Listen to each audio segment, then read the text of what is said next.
Hello and welcome to Useful Idiots. I'm Katie Halper. I'm Aaron Mette. Thanks so much for being here. Our website is usefulidiotspodcast.com. Go there to support the show and get bonus content. It's the thing to do. And this week, you're definitely going to want to do that because we have one of our best segments on the show, which is when one of us goes on Piers Morgan and then one of us, that very same person, talks about going on Piers Morgan. And it's really, it's a meta thing and it's fun and everyone loves it. Yeah.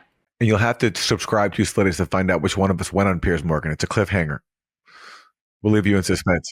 All right, let's get to our four basic food groups. I have Democrats suck. And let's turn to how Democrats are responding to the Trump administration trying to deport Mahmoud Khalil, a Columbia graduate who the Trump administration says has not committed any crime, is not in violation of any laws, but still he cannot be in the country, according to the Trump administration, because simply he threatens the foreign policy of the U.S. And why? Because he's a Palestinian who has protested Israel's genocide in Gaza. And therefore, according to Trump, he must go. And they are pulling out all the stops to deport him. They snatched him from his home where he lives with his 8 months pregnant wife. And now he's in detention and they want to deport him for good. So how are Democrats handling this? Well, to their credit, some Democrats have spoken out in calling for his freedom. And that's a welcome thing. But not everyone is doing it so fulsomely. So here, for example, is Senator Chuck Schumer. Here's how he responded to the news. I abhor many of the opinions and policies that Mahmoud Khalil holds and supports, and have made my criticism of the anti-Semitic actions at Columbia loudly known. So already he's accusing Mahmoud Khalil of taking part in anti-Semitic actions at Columbia, even though, of course, what do we know from the protests on college campuses?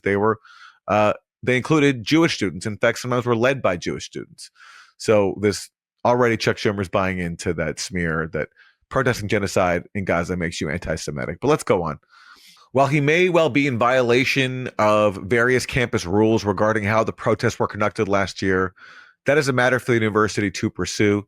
And I have encouraged them to be much more robust in how they combat anti-Semitism and maintain a harassment-free campus that protects the safety and security of Jewish and other students. So again, he's like really making it clear that he thinks that Mahmoud Khalil, simply because he took part in these protests, he was a lead negotiator for the protesters in their standoff with campus administrators, that somehow he was taking part in harassing Jewish students. When again, the Jewish students that were harassed were just the ones that were taking part in the anti-genocide protests because they were subjected to a harsh crackdown among many other campuses. So, and then he goes on to say that unless the Trump administration can show that there's a crime here, then his free speech rights should be protected. But why can't you just lead with that? Why do you have to start off by basically throwing Mahmoud Khalil under the bus and falsely accusing him of taking part in anti-Semitic actions? Well, Aaron, he has said some really offensive things. Mahmoud, I was looking through some of his statements and looking for his anti-Semitic statements. So one of the things that he said that I'm sure Chuck Schumer was triggered by was, as a Palestinian student, I believe that the liberation of the Palestinian people and the Jewish people are intertwined and go hand by hand, and you cannot achieve one without the other. Which honestly, Chuck Schumer probably does abhor. Because he himself is a Jewish supremacist who once was caught on video saying that there isn't peace in the Middle East because Muslims don't follow the Torah. Yes, that's right. That's right. And so certainly someone saying that everyone should be free and equal, that obviously is going to be offensive to someone like Chuck Schumer. Then there's this. So some Democrats, to their credit, organized a letter calling for Mahmoud Khalil's freedom. But as Ken Klippenstein points out, only 14 people signed this letter. So there you go. On that letter, just 14 members of Congress willing to say that you cannot deport a legal permanent resident who is married to a U.S. citizen simply because you don't like the content of his speech. Just 14 members of Congress. Now, more have signed on to this since this letter came out. The initial number was 14. Since then, AOC has also come out and said that she opposes his detention. So, but still, this is a blatant attack on free speech, and you can only get a handful of Congress members to come out and oppose it. And even though it's Republicans that are leading the charge on this, the fact that more Democrats cannot speak out, and the fact that some Democrats like Chuck Schumer feel compelled to throw Mahmoud Khalil under the bus in the process, that's an example of Democrats suck. Another example of Democrats suck is Democratic Congress member Richie Torres. And watch how he comments on this case when confronted about it by Medea Benjamin of Code Pink.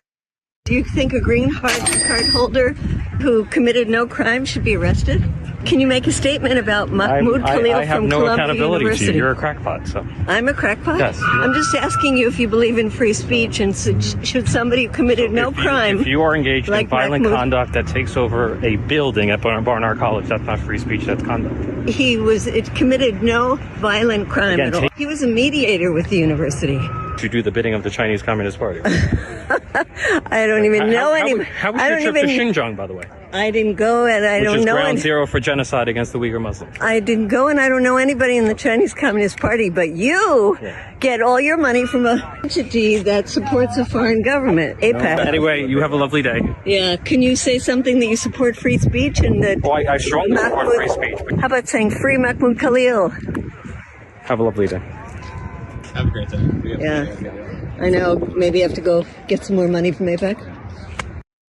He nodded at that question from Medea Benjamin about getting more money from APAC. So at least that's an accurate statement from him, his nod.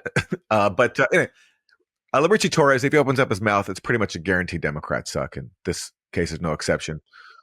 You know, calling Medea Benjamin a crackpot because she dares to ask him if he can defend free speech.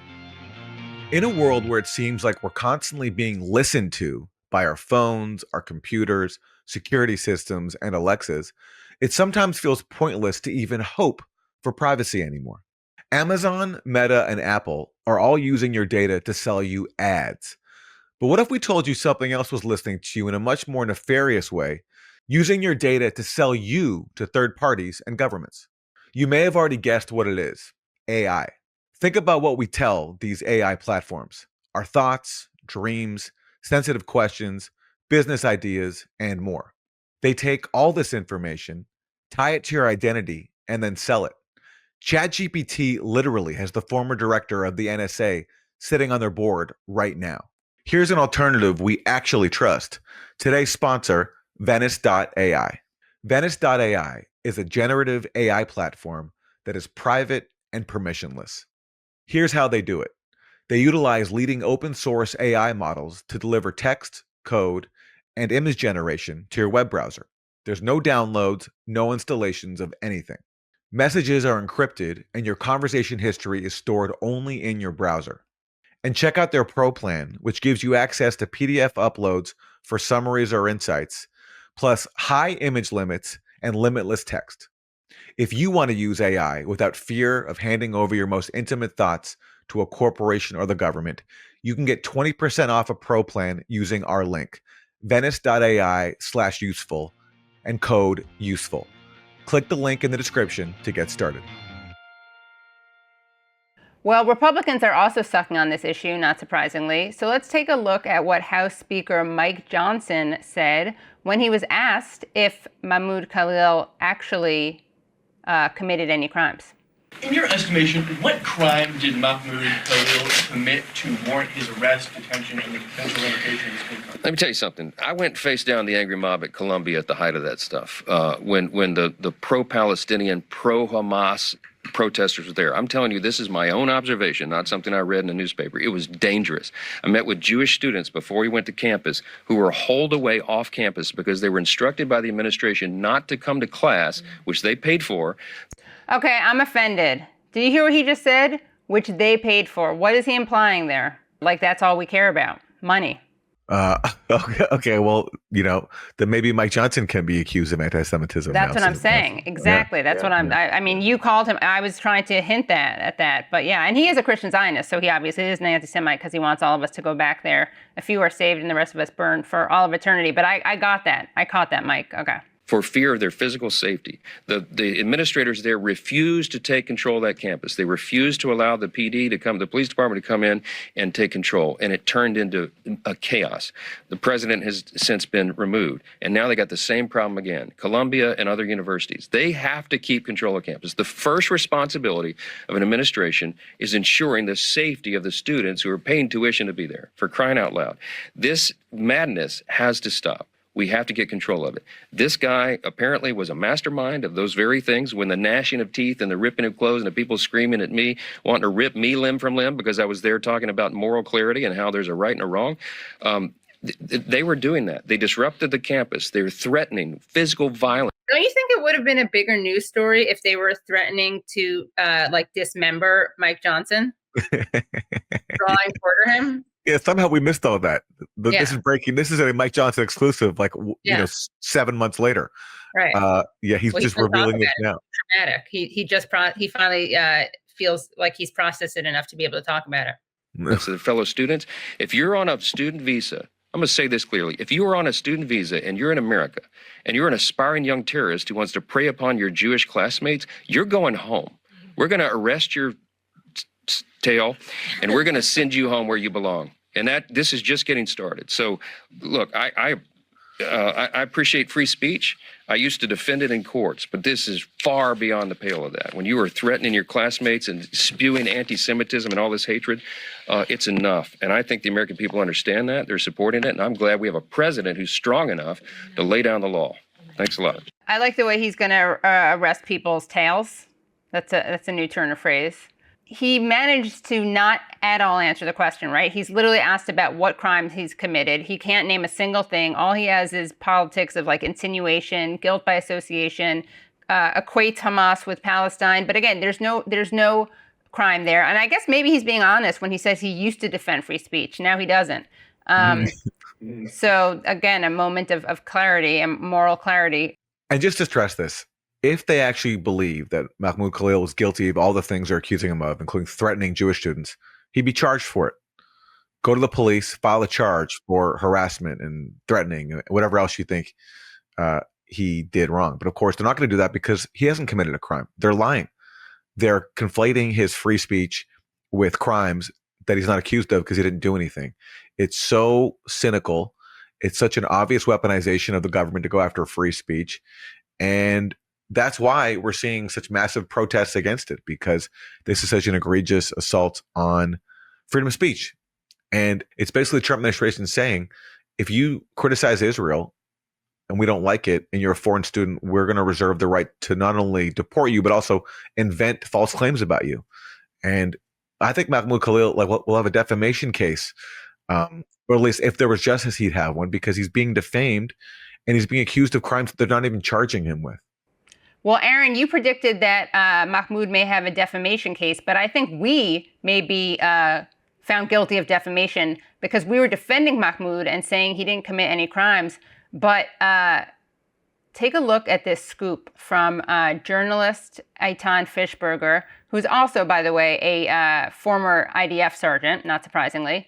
So he says, when you see people gnashing their teeth and rending their garments over the arrest and potential deportation of Mahmoud Khalil, one of the lead Hamas acolytes at Columbia University, show them this thread of his greatest hits. I'm on the edge of my seat. Are you guys going to listen to the university and leave the encampment here? Of course not. The university is the one who should listen to us. They should listen to their student body who are demanding to end their investment in the war that's happening in Palestine. Our demands are clear. Our demands are regarding the investment from the Israeli occupation, the companies that are profiting and contributing to the genocide of our people. Again, the university, once again, they are so stubborn in listening to their students. They're treating this matter as a disciplinary matter. They're not treating this as an anti-war movement that actually gathered thousands of students here. That actually sparked thousands of students across the United States. So that's pretty scary stuff, pretty criminal. Sounds like he's trying to pressure the university to divest from Israel, which is not actually a crime. And the irony is that the people committing the crime are Israel. Israel is the one committing the crimes because they're violating all these international laws and international humanitarian law. Mahmoud is not violating any law.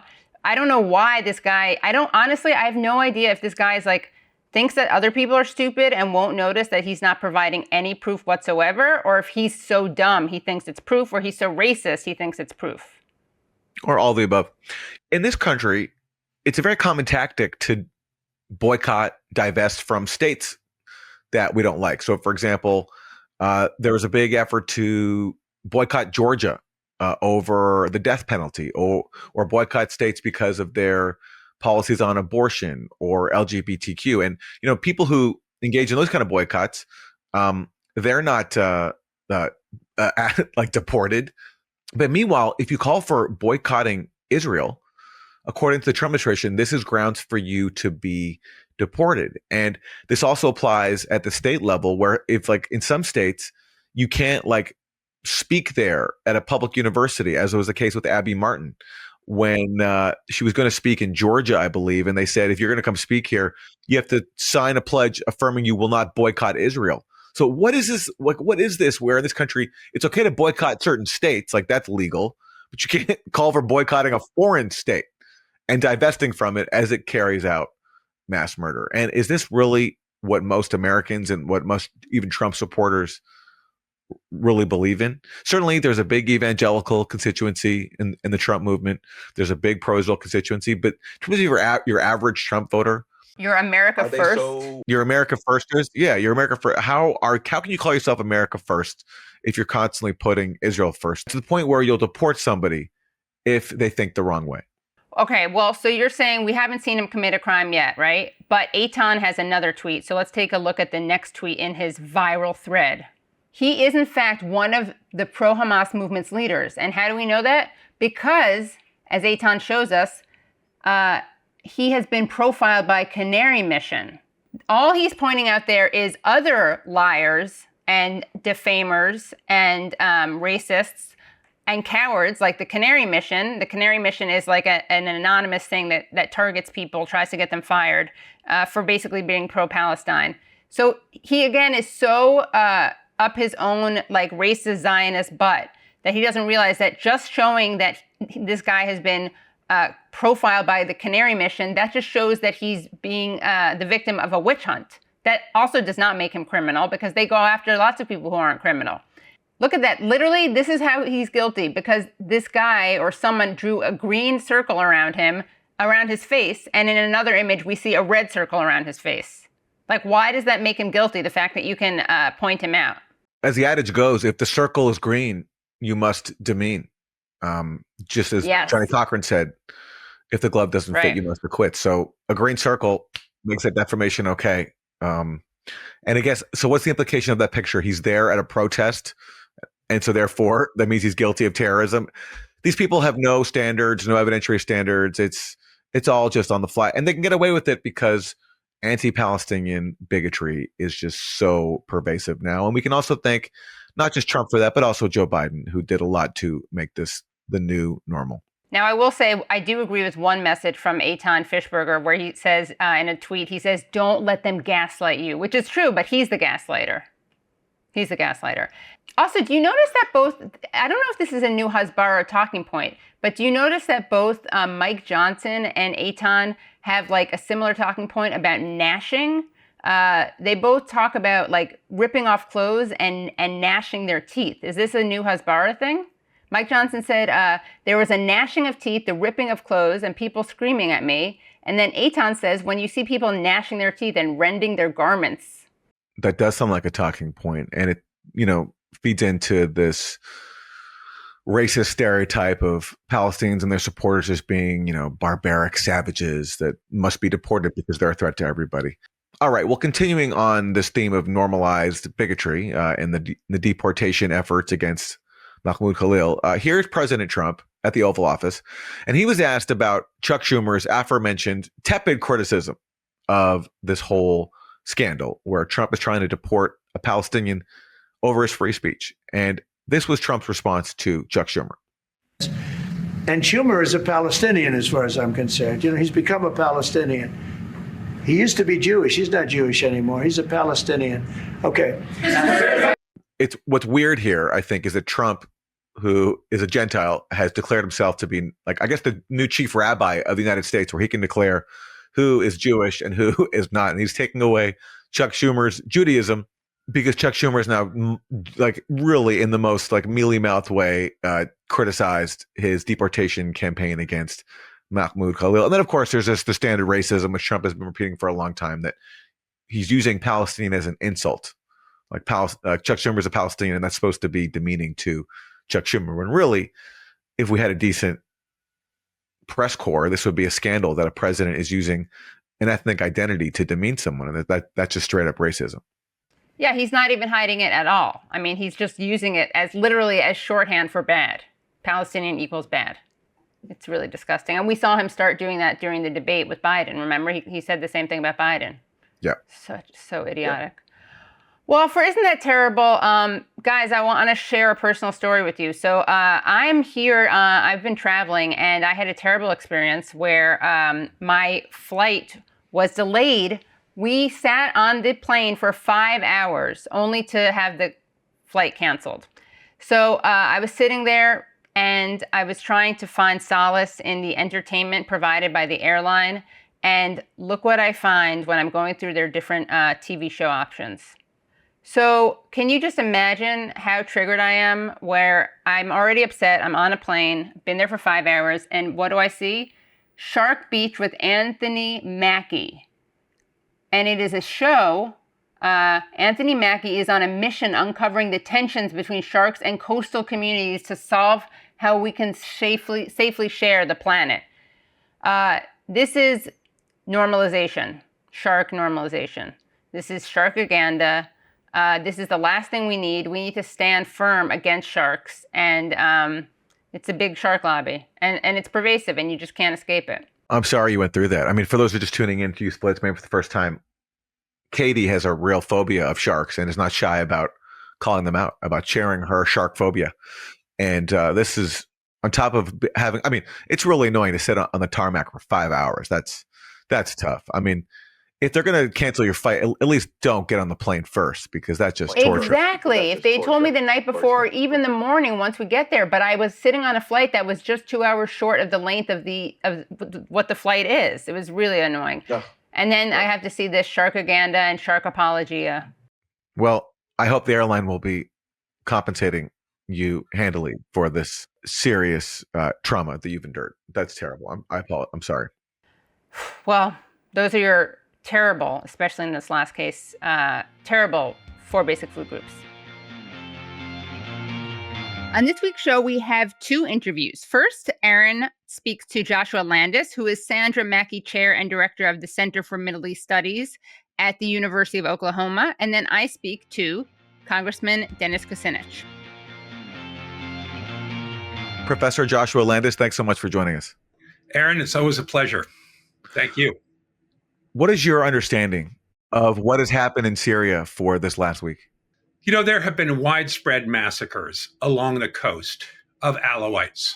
This is a minority in Syria, a religious minority in a community that are seen as non-Muslims by most of these jihadi militias that have joined Ahmed al-Sharat's new government and his new Syrian army. They're also the community that backed Bashar al-Assad's regime. Most of the top officers in his security forces, intelligence service were Alawites. And so for that reason, the entire Alawite community has been really labeled as a guilty minority and is accused, particularly by these jihadi militias, of being guilty. And they went and just slaughtered every Alawite male they could find along the coast, and not just men, although the vast majority were men, but in many instances, entire families were killed in their apartments. And we have a number of videos of mothers showing you their kids and their entire household who have been shot. In some of the villages along the coast, 150, 140 people were just slaughtered in the main town, on the roads in the square, and you can see Just horrible videos. And the narrative that we've been told in the West is that this was started by so-called Assad-regime loyalists who ambushed troops from the new government, which is ruled by an al-Qaeda offshoot, Hayat Tahrir al-Sham. And so after this ambush on HTS troops, that's when these massacres happened. Were the people who ambushed the HTS militias, is it fair to describe them as loyal to the ousted Assad government? And how then do the HTS fighters and their allies go from being ambushed by, armed troops to going after innocent civilians? Falul al-Nizam is the word that's being used. That means remains of the old regime. There is some truth to this. There was an ambush of Hayat Tahrir al-Sham, that's the regime soldiers, outside of Jebli that killed 15, we're not quite sure how many regime soldiers. This comes after a long series of building tension, a series of attacks on Alawites, some of them officers who had served in the Assad army. But there was always this claim that it's going to be bringing them to justice. But there was no bringing them to justice because the justice system is completely broken in Syria. The new government of Shara has emptied out all the judiciary, all the judges, even the Sunni judges, and he's trying to build a totally new judicial system, but it's not built. And the head of that judicial system is a man who used to run his justice in Idlib province, who we have on numerous videos accusing women of adultery and having them shot right in the back of the head on the street in front of him. This is a jihadist guy who is now building the new justice system, which is not built. So none of these people who've been taken in towns have met actual justice. They're being shot summarily, and towns are being shot up. And you can see the videos of the police that go in to take them, saying, you scum Alawites, bark like dogs, you're pigs, so forth. So this has been building up over the last 3 months in the Alawite villages, and people don't expect to meet any kind of justice. It's summary justice. So it built up. Anyway, the point is that this ambush took place. To what extent, the regime is saying this is an attempted coup d'etat and that they've made links with Iran and other groups around Syria and Deir ez-Zor in the south of Syria and so forth, which there is no proof for. There is proof that these were some officers in the Syrian army, and perhaps they were expecting to get killed and they decided to fight back. We don't really know what happened. But once that ambush took place, Shara put out a general mobilization and a call for people to go to the coast. And in the mosques across Syria, there were calls for jihad. Many of the militias that had joined Shara in his move through Aleppo to Damascus to conquer Damascus, that Shara had met with all these militia commanders and said, you are part of us. And he gave many of these top militia commanders major posts in his new army. For example, Abu Amsha, one of the worst, he has about 3,000 men, was made commander in the Hama region. But we have videos of him telling his men to go to the coast, long convoys stretched out. And he says, we have one video that I don't think he expected to get published, but he is ordering his men, if you see anything move, kill it. If you see them with a gun, kill it. He says, all of Syria is going to be Sunni or we burn it. And he says, kill all the Alawites. He's just telling his men to kill the Alawites and sending 3,000 in a long convoy to the coast. And there are many militias like this. So it became a free-for-all. Men going to the coast and just shooting the place up. 3 of my wife's cousins had their houses broken into. This is in Banyas and in Jebli. Broken into. The first thing they did is ask, are you an Alawite? You couldn't lie, because if you lie, then they were just going to kill everybody.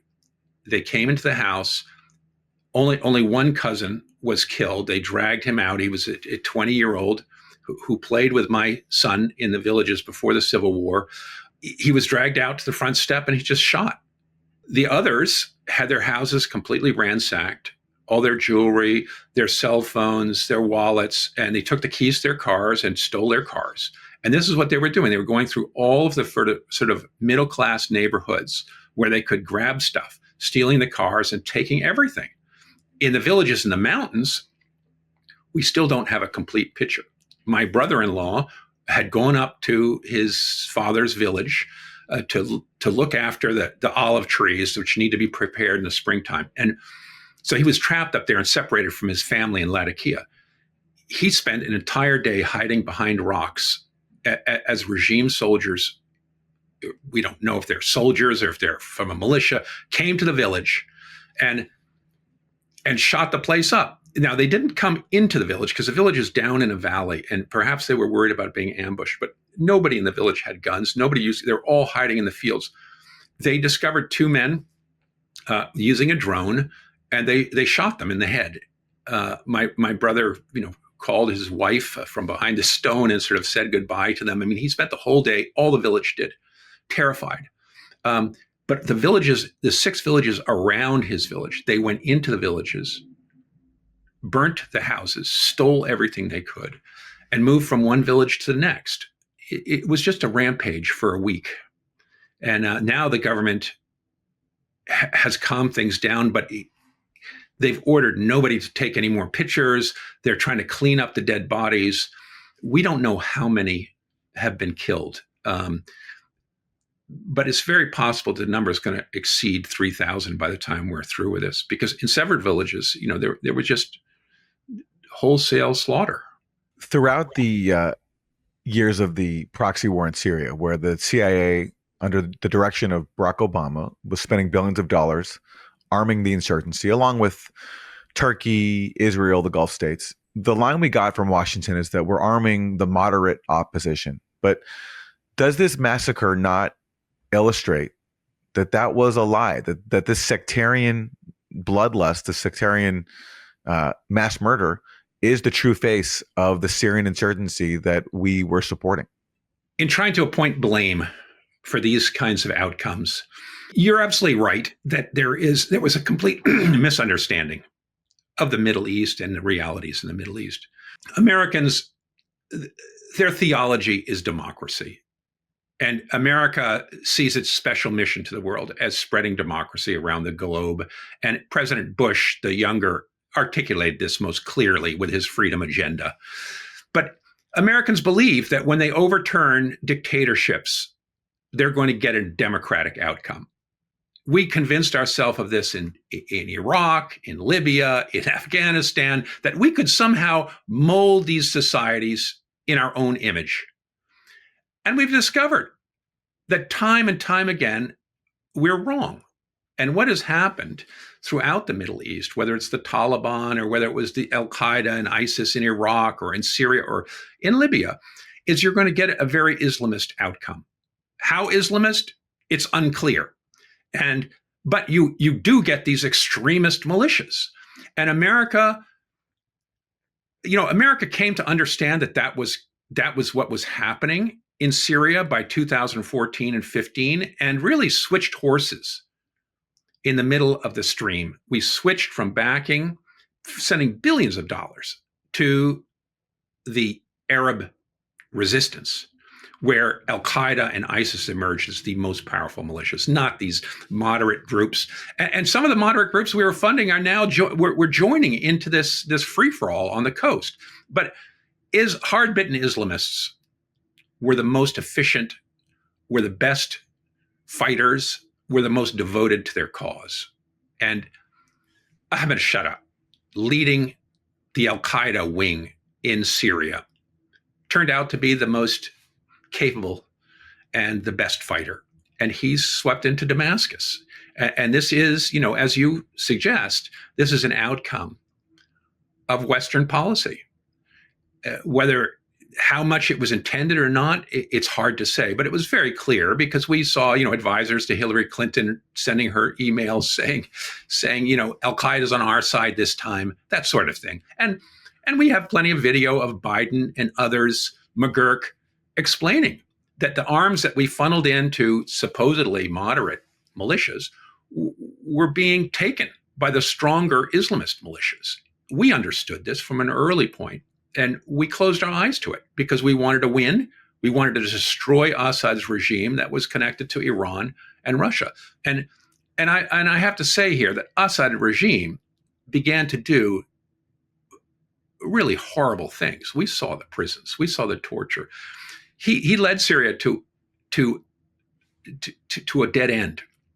But the replacement looks like, at least after this massacre, that it's not the rosy liberal, we're going to put everybody in power, as Ahmadinejad is promising that he's going to empower all aspects of Syrian society, meaning the Druze and the Kurds and the Alawites and so forth. But so far, he has not done that. And he has come to a deal with the Druze and the Kurds that's just been announced a few days ago. And that is a very good thing, according to them, a certain amount of federalism. But all those deals haven't really been hammered out yet. What the central government believes they've gotten and what the Kurds and the Druze believe they've gotten are probably two different things. It's going to require a lot more pushing and pulling. But it's, in part, I think those agreements were driven by this terrible massacre on the coast, which I think caused Shara to drive for some kind of good news with these other sections of Syria and helped to conclude these agreements. Yeah, and Shada, aka Mohammed al-Jilani, the founding leader of al-Qaeda in Syria, who now rules over Syria, he's promised that there will be, or he's talked about vaguely some accountability for these massacres, although I haven't heard from him a very strong condemnation. You can correct me if I'm wrong. What do you think are the prospects that he will actually hold people to account for these killings that have happened under his watch? I don't think there's much prospect for that. There's no judicial system. And the people in the judicial system are Islamists, Salafists of the, are really not the kind of people who are going to work, who are going to uncover the crimes of this regime. So I don't think that there's much hope for that. There hasn't been any real accountability for crimes in Syria for decades. And it's not about to change, I don't believe. And we are already seeing regime responsibles telling villagers not to talk to any press and to shut up about what's happened in their villages. And people are getting punished for it. And to what extent are these militias that have been terrorizing Alawites and other minorities, are they from foreign countries? They're not even Syrian. Can you talk about that aspect of this, that, this narrative that this is just purely an internal Syrian conflict doesn't account for the fact that you have tens of thousands of militants coming from around the world to carry out these very atrocities like killing Alawites? Well, there are, by most accounts, at least 5,000 Uyghurs. Those are Turkestan, East Turkestan from China, fighting in Syria, who've now appropriated various Alawite villages in the north. And they've joined in this general army. And Shara has given all of these foreign fighters who joined al-Qaeda, he's given them citizenship. And a number of the top leaders of these groups have been given generalships and are placed in the Ministry of Defense. So, yes, Syrians along the coast have been commenting and photographing numerous foreigners, whether they're Chechen, whether they're Turkestan, from all over Central Asia and other parts of the Arab world as well. So this isn't just a Syrian thing, although the vast majority are Syrians, but there is an element of these foreign fighters that have been integrated into Syria and into the new defense department. And can you talk about what Israel has been up to? Right after Assad was ousted, Netanyahu gave this triumphant speech atop a mountain where he took credit in part for Assad's fall. He said that this was a result of the blows that we inflicted on Syria's allies, Hezbollah and Iran. And but not to mention the hundreds of airstrikes that Israel launched against Syria when it was under Assad's control over the years. And also it helped to arm the insurgents fighting the government. But now Israel says that the very outcome it helped create, a new government in Syria, is now a threat to Israel because it's now ruled by an al-Qaeda offshoot. And Israel has taken even more territory inside of Syria.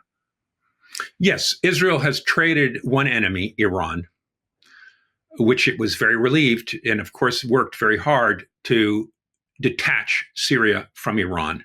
The success of al-Sharaa means that Syria is no longer allied. Syria looks at Iran as an enemy. Of course, Hezbollah has been decapitated largely, and it has been separated from Hezbollah. Iran and Hezbollah can no longer send weapons through Syria. So that is very good news for Israel. But on the other hand, Israel now says that Turkey is on its border because Turkey is such a big backer of Sharaa.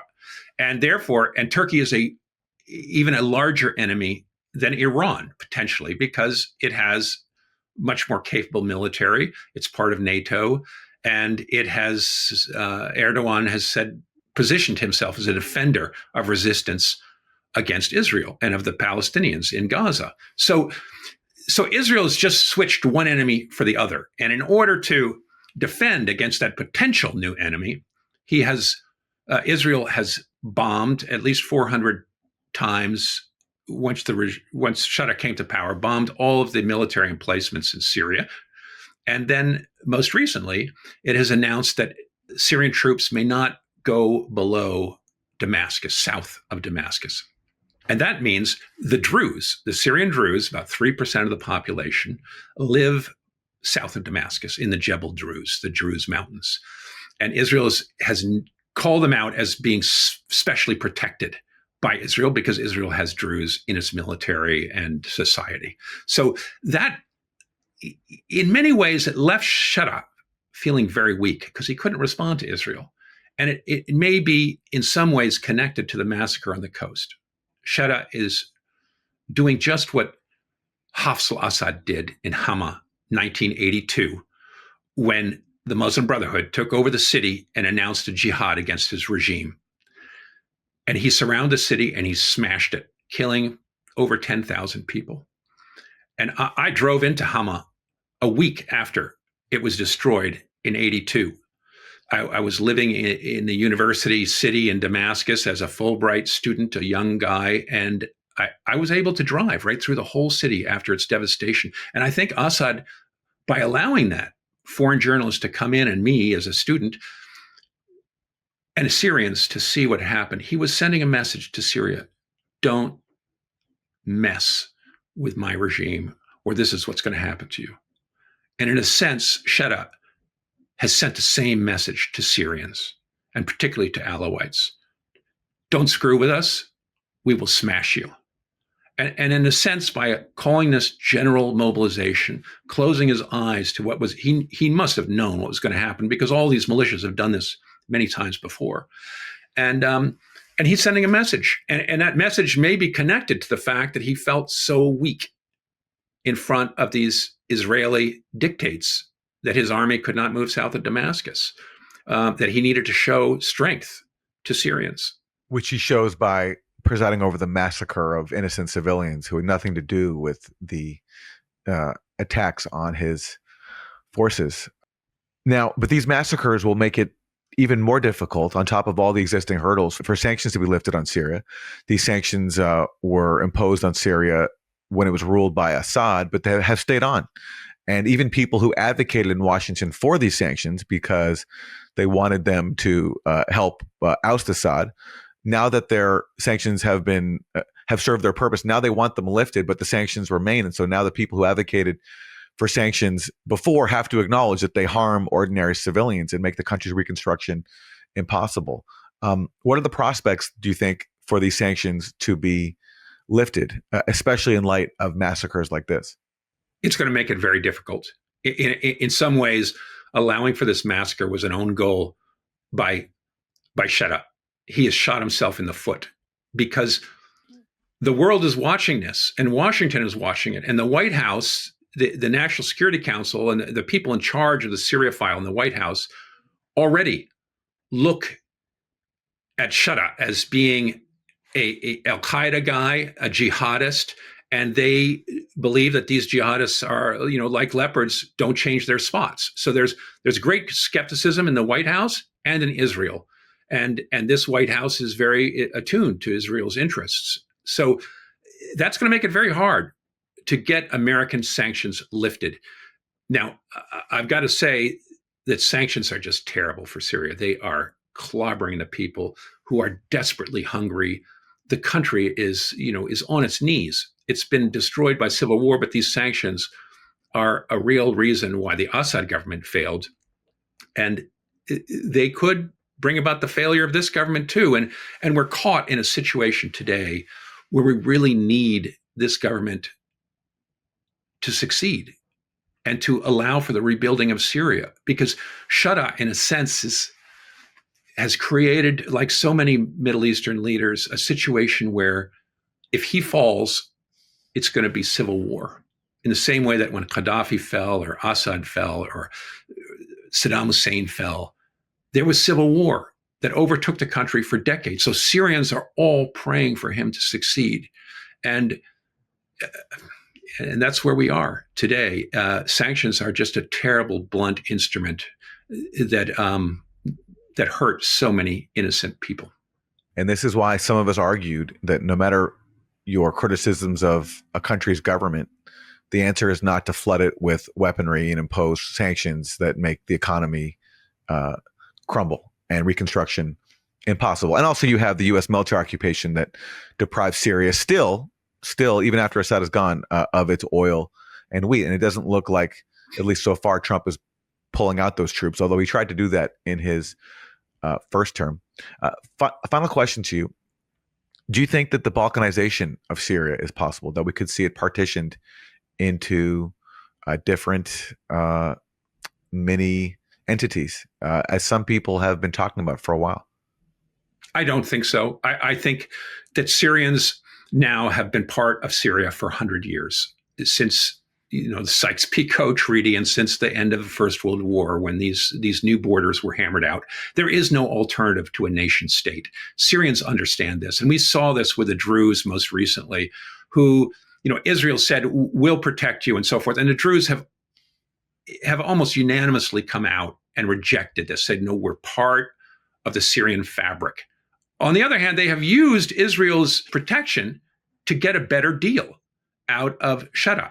Now, it looks like we could be moving to some kind of federalism in the new Syria, because the Kurds and the Druze both have gotten the right to have their own militias, their own people serving in their areas. And that's federalism. Now, Shara, when he initially came to Damascus, promised he would never allow for federalism. And it looks like he is, because he understands that Syria could fall apart, and he's got to make deep concessions to these minorities in order to get them to be part of the new Syria. And that's probably a good thing. I mean, that's the way we have 50 states and 2 senators for every state, even for the teeniest little state compared to California. America did something similar in trying to get all states to join the union. It may not be a bad thing, but I don't think it'll fall apart completely, although it is a danger. But I think the neighborhood fears that danger, because it would be hell for the entire Middle East if Syria really falls apart and it continues in a civil war for the next decade. Joshua Landis, Sandra Mackey Chair and Professor in Middle East Studies, co-director of the Center for Middle East Studies at the University of Oklahoma.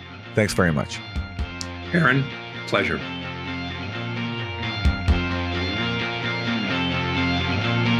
And that was Aaron's interview with Joshua Landis. Now, here's my interview with Dennis Kucinich, former congressman representing Ohio's 10th district, former Cleveland mayor, former presidential candidate, and you can now find his work at kucinichReport.substack.com.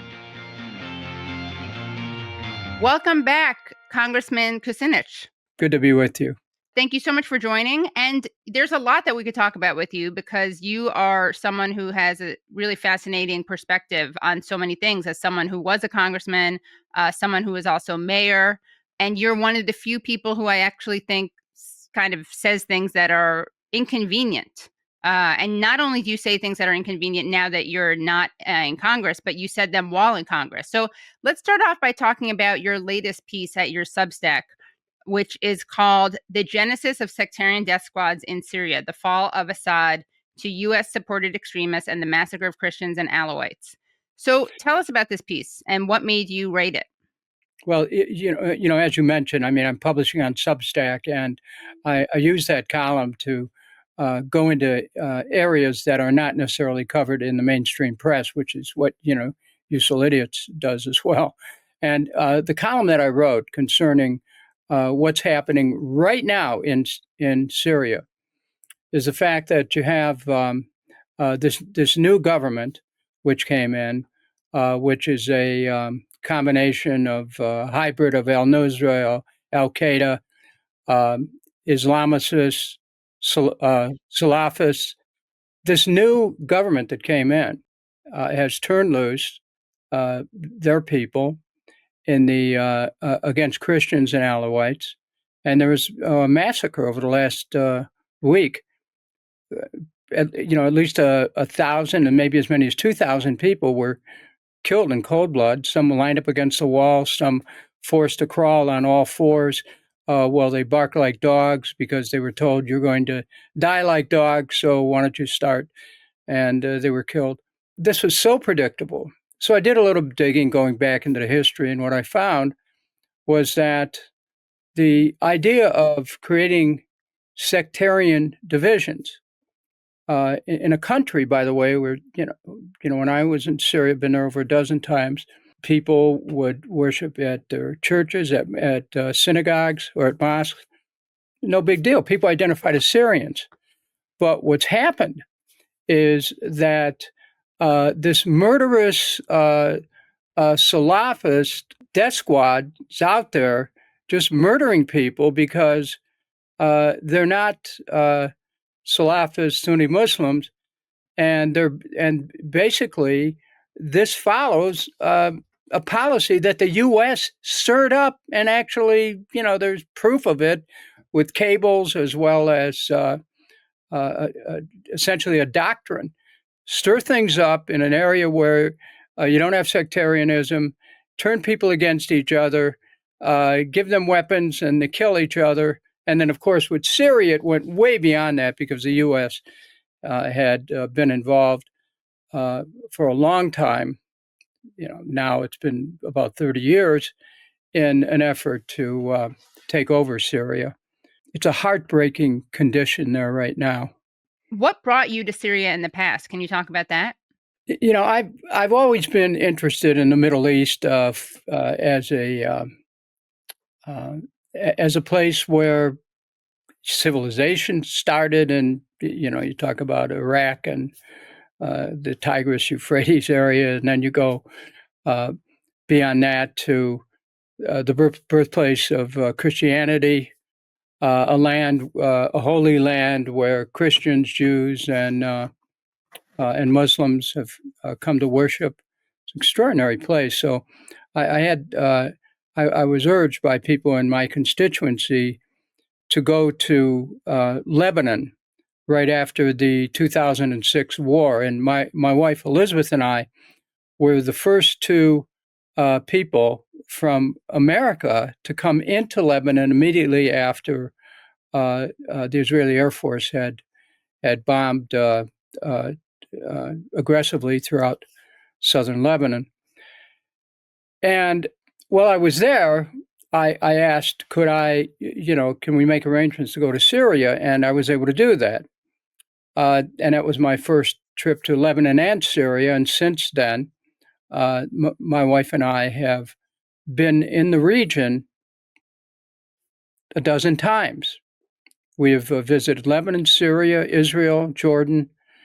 And in Syria, I even held a town hall meeting so that I could open.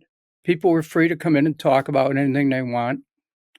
And, I got a sense of the people that way, but I also did something else. I would just go and talk to people on the street through an interpreter and get a sense of how they felt. And the one thing that I saw is this love of country, the love of Syria. The idea of being Syrian was very powerful.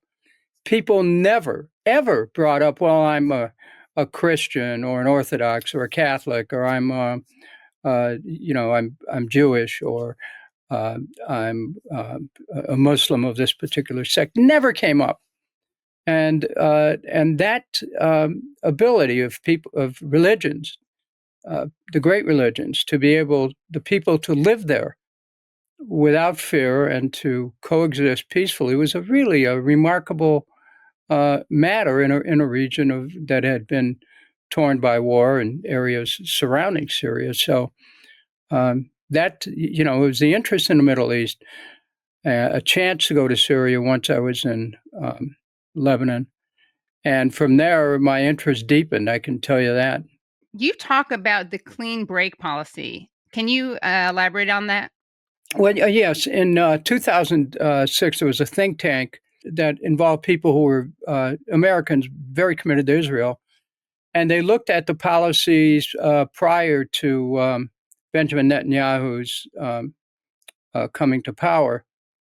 And they decided that they had weakened Israel, that they had left Israel vulnerable, that Israel had not taken advantage of its ability to summon power in the region, and a strategy was developed that was called a clean break, meaning a clean break from the past approach that was used, which involved, among other things, land for peace. And once that strategy was set forward, when George Bush came to power, a number of the people who were authors of that clean break approach ended up in very prominent positions in the Bush administration's Defense Department, and as such advised the Bush administration on policies with respect to Israel and the Middle East. So I further write in the piece how by the time, these kind of policies have a way of staying in place unless a new administration creates a dramatic shift. And the policies of Israel essentially stayed in place. And when President Obama came in, the administration inherited a mindset about Syria and about the strategy to overthrow the government.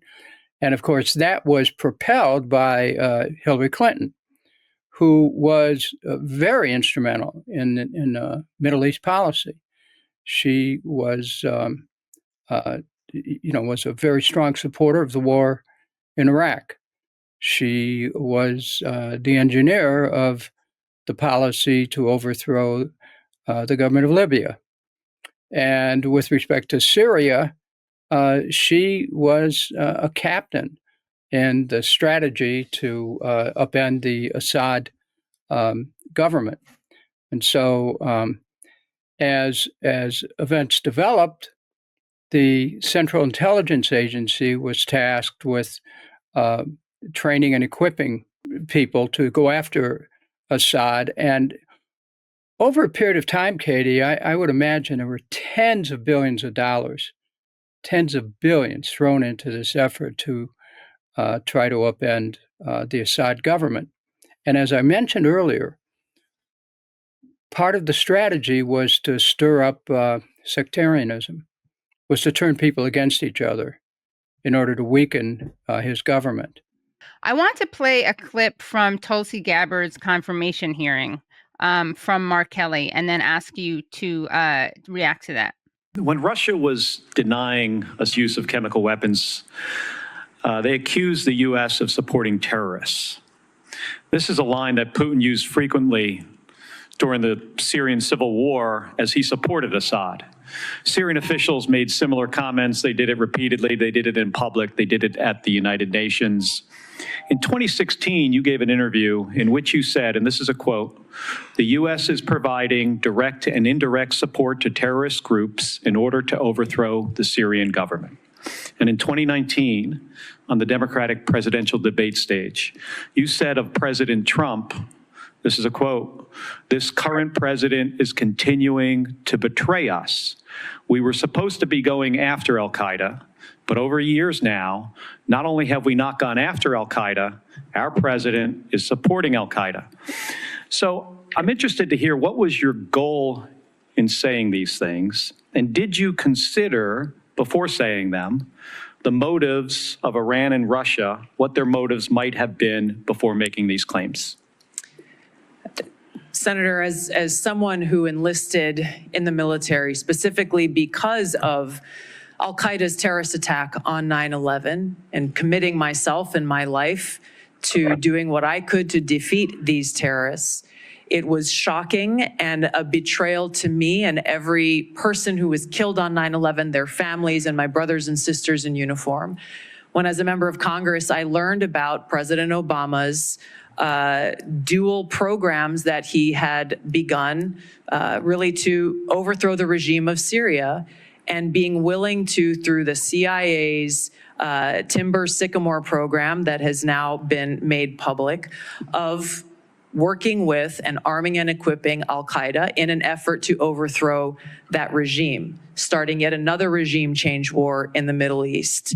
DOD train and equip program, again, begun under President Obama, is widely been known, looked at and studied, that ultimately resulted in over $500 million being used to train who they called moderate rebels, but were actually fighters working with and aligned with al-Qaeda's affiliate on the ground in Syria, all to move forward with their regime change and not acknowledging what was obvious at the time and what has unfortunately borne true, which was that a regime change war in Syria, much like the regime change wars in Iraq, the toppling of Gaddafi and Mubarak, while these are all dictators, would likely result in the rise of Islamist extremists like al-Qaeda taking power. So what do you think of the controversy surrounding what she said and did in Syria? And also, you went to Syria with her, so anything you want to clear up about that trip? Any of the misconceptions and the smears? Well, first of all, I don't know Mark Kelly, but he's a good American, and he serves in the U.S. Senate. I respect that. I served in the House of Representatives with his wife, Gabby Gifford, a wonderful lady, and just, continues her work to try to make the streets of this country safer. But he really was misinformed. Tulsi Gabbard's statement to the Senate committee was peerless. It was perfect. There is nothing she said there that was incorrect. She happened to be one of the few members of Congress, along with Senator Rand Paul, who actually recognized that the U.S. was funding terrorists. And she called the Obama administration on that policy. It's 100% correct. So there should not be any controversy about truth. And what she told was the truth. And how did she know that? Because she went there to see for herself. Imagine that. A member of Congress who actually goes right to the region and talks to people and gathers information in her own way, and came to the conclusion that the Obama administration was funding terrorists who were trying to oust the government of Syria. And of course, that's the piece that I wrote in Substack, what it's all about. The thing, Katie, about all this that is mind-blowing, now Director Gabbard mentioned right at the beginning of her testimony, 9/11. Al-Qaeda was responsible for 9/11. How in the world can any administration justify working with Al-Qaeda to knock off another government? It is mind-blowing. And more than that, Al-Qaeda's in Damascus right now. They can call themselves whatever they want. They can call themselves al-Nusra, but it's Al-Qaeda. It's the Syrian franchise of Al-Qaeda.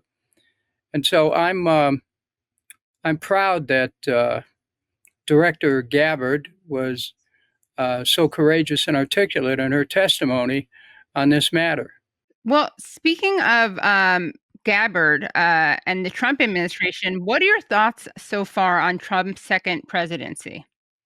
Well, the thing that I'm appreciative of is that he has dialed back from a potential conflict with Russia. I mean, a nuclear conflict. In the closing months of the Biden administration, whether it was Anthony Blinken or the presidential advisor, Jake Sullivan, people close to Biden were advising him to ramp up the attacks on Russia to the point of giving high-powered missiles to Ukraine and launching them towards Moscow. They were stupidly playing in the flash of World War III. They were corruptly and dangerously putting our nation in grave danger and putting the whole world in grave danger. President Trump has dialed all that back. He's, whether or not it's going to work remains to be seen, but he appears to be making an effort to build a relationship with Russia. Now, I know that doesn't play well with a lot of my Democratic friends. I know that there are people who have essentially, since 2016 and before, have bought into the line that Russia was undermining our political process, interfered in the 2016 election, and continued to try to undermine the government of the United States. That's a point of view. But what President Trump has done on this, and I think it's the most significant thing that he's done, is to bring down the decibels with respect to Russia and Vladimir Putin and try to see if there's a way to actually come to an agreement.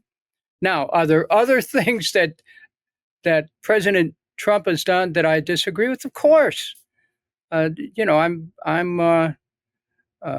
not happy about what's going on college campuses at the moment, for example. There's issues about the First Amendment, which need to be looked at very carefully. The talk of taking over one way or another other countries. I don't think, it might be a negotiating position, but it's something that I wish that he wouldn't be saying. Right. But on the issue of Russia, though, the other nation in the world which has a stock of nuclear weapons that exceeds ours, it's good to find a way to normalize relationships. And I certainly support that without question, but I do not give President Trump a blank check on everything else. One cannot do that.